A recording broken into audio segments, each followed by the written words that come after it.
Hello दोस्तों, हाय। मेरा नाम है मार्क दीक्षित और स्वागत करता हूँ एक बार फिर मेरे YouTube channel mark the autograph में। कल मेरा वीडियो को अपलोड नहीं हो पाया था क्योंकि कल संडे था यार। मैं संडे बना रहा था। जैसे आप लोग सब काम से फ्री होते हैं, आप लोग की छुट्टी होती है, इसलिए मैं भी वीडियो बनाने से सोचा था एक दिन की छुट्टी ले लूँ। तो दोस्तों, आज की जो वीडियो का एक टॉपिक है वो एक ऐसा टॉपिक है जो जानना बहुत ज़रूरी है, क्योंकि बहुत सारे लोगों के मन में इसके बारे में बहुत सारे मिथ हैं।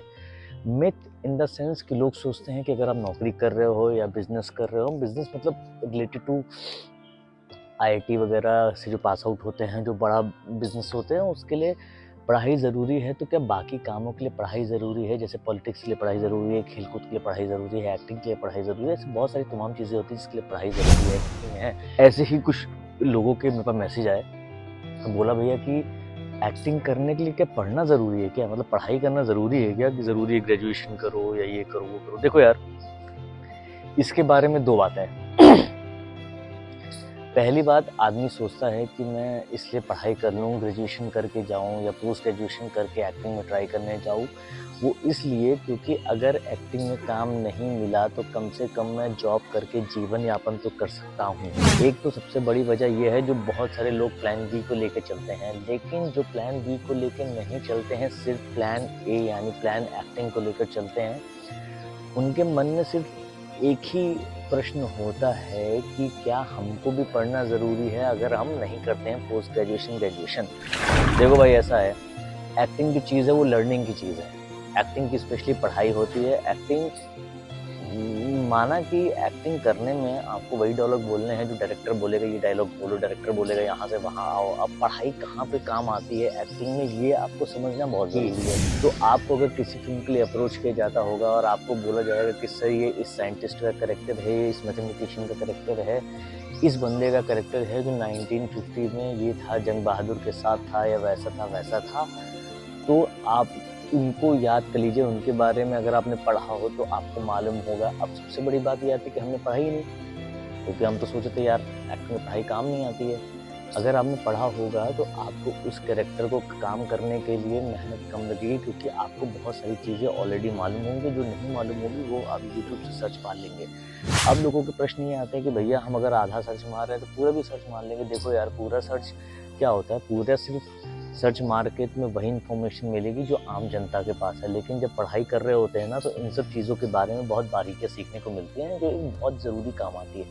अब जो दूसरा एस्पेक्ट है, पढ़ाई बॉलीवुड में कहाँ काम आती है? देखो यार, पढ़ाई यहाँ काम आती है कि अगर आप किसी अवार्ड फंक्शन वगैरह में जाएंगे या कहीं भी जाएंगे, विदेश में कहीं भी घूमेंगे, मान लीजिए कहीं स्पेस में हमने नया सैटेलाइट छोड़ा है जो बहुत मंगल ग्रह पे गया, ये गया है वो गया है। अगर आप इन सब चीज़ों के बारे में पढ़ेंगे नहीं और मीडिया वाले आपसे पूछ लेंगे और आप बहुत बड़े एक्टर हो गए हैं कि सर इसके बारे में क्या बोलना चाहेंगे, आपको अगर मालूम ही नहीं, आप तो बोल ही नहीं पाओगे, फिर क्या होगा? वो मीडिया आपके बारे में अनाप शनाप बातें लिखेगी, कितना बड़ा एक्टर होके पढ़ाई लिखाई नहीं करते हैं, पढ़े लिखे नहीं है, ऐसा है वैसा है। देखिए, बहुत सारे एक्टर जो हैं वो सच में पढ़े लिखे नहीं हैं। चाहे अक्षय कुमार हो, पढ़े लिखे नहीं हैं। चाहे बहुत सारे लोग हैं जो हिट लोग हैं वो पढ़े लिखे नहीं हैं। जो फ्लॉप लोग हैं वो बहुत ज़्यादा पढ़े लिखे हैं। अब इसमें चीज़ें कम आती है कि कुछ आदमी जो होता है अपने जीवन में काम करने के दौरान बहुत सारी चीज़ें सीखता है।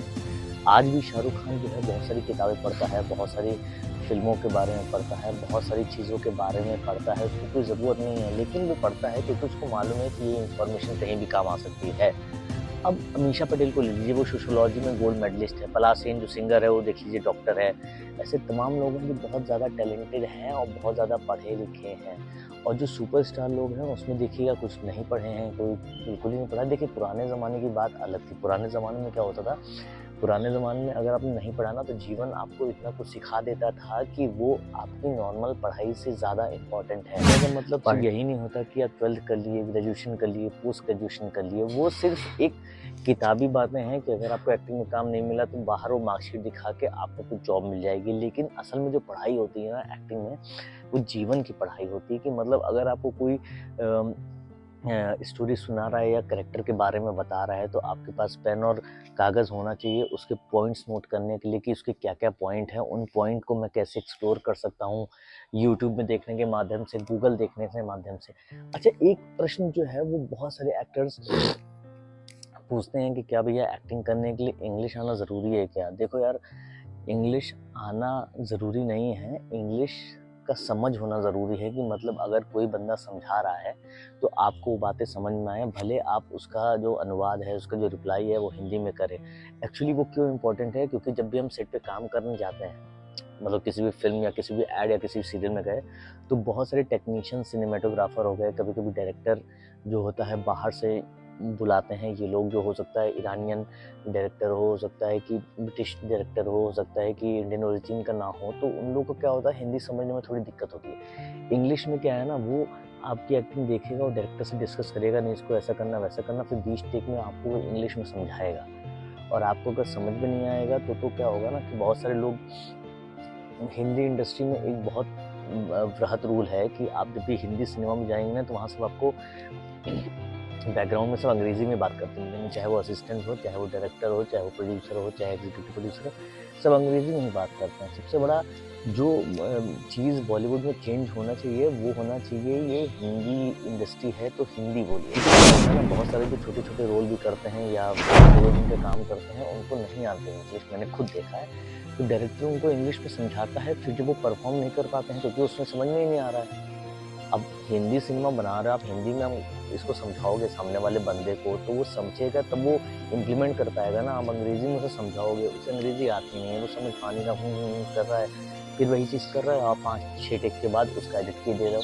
तो ये चीज़ है कि आपको इंग्लिश की समझ होनी ज़रूरी है कि सामने वाला बंदा क्या बोल रहा है। अगर टूटी-फूटी में समझ नहीं आ रही, रिप्लाई नहीं कर पाते हैं बोल के, कोई दिक्कत नहीं है, समझिए और हिंदी में अनुवाद कीजिए। वैसे मैं कोशिश करूँगा कि आप इंग्लिश थोड़ा सीखिए। सीखने से क्या होगा ना कि आपको चांसेस रहेंगे कि आप बाहर की फ़िल्में भी कर सकते हैं। हो सकता है अवार्ड फंक्शन में जाए तो विदेशी पत्रकार आपका इंटरव्यू लेने के लिए आए।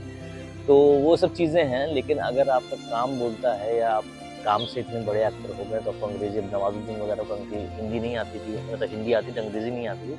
लेकिन आज वो अंग्रेज़ी समझता भी है और थोड़ा बहुत रिप्लाई भी कर लेता है। तो वो जिस माहौल में आप रहेंगे वो सीख लेंगे। अब प्लान बी और प्लान ए क्या होता है? देखिए, जब भी कला की फ़ील्ड होती है, जब भी खेल की फ़ील्ड होती है, जब भी राजनीति की फ़ील्ड होती है, जब भी कोई बिज़नेस की फ़ील्ड होती है, उसमें जहाँ तक हो प्लान बी मत रखिए। प्लान बी रखने का डिसएडवांटेज ये होता है कि प्लान ए आप पूरी तरह एग्ज़ीक्यूट नहीं कर पाएँगे। जाइए, मत सोचिए कि 80% कर लेते हैं और 80% तो हुआ वरना 20% तो अपने पास प्लान बी है, वो करेंगे तो कभी प्लान ए सक्सेसफुल नहीं होगा। यही बोलते हैं कि जो काम है वो एक तपस्या होती है कि मतलब अगर आप पूरा जीवन उसमें लगा रहे हैं तब भगवान जाके आपको वो चीज़ देता है। ये होता है प्लान ए। प्लान बी रखेंगे तो आधा दिमाग तो आपका प्लान बी की तरफ रहेगा, तो आप क्या करेंगे, आप आधा दिमाग इसमें लगा पाएँगे, आधा दिमाग उसमें लगा पाएँगे। तो कोशिश करिए इन सब चीज़ों से बचिए, प्लान ए की तरफ ही फ़ोकस रहिए, पूरा फ़ोकस रहिए और पूरी मेहनत के साथ पढ़ाई करिए, बहुत सारी बारीकियों को सीखिए। जितना ज़्यादा आप पढ़ेंगे, किताबें, अखबार, न्यूज़, लोगों को एक्सप्लोर करेंगे, ये करेंगे, वो करेंगे, उतना ज़्यादा एक्सपीरियंस आप गेन करके एक्टिंग में कर सकते हैं। अब क्या होता है ना, आदमी अपना कैरेक्टर नहीं बना पाता, लेकिन सामने वाला जो कैरेक्टर करता है उसको कॉपी कर लेता भाई।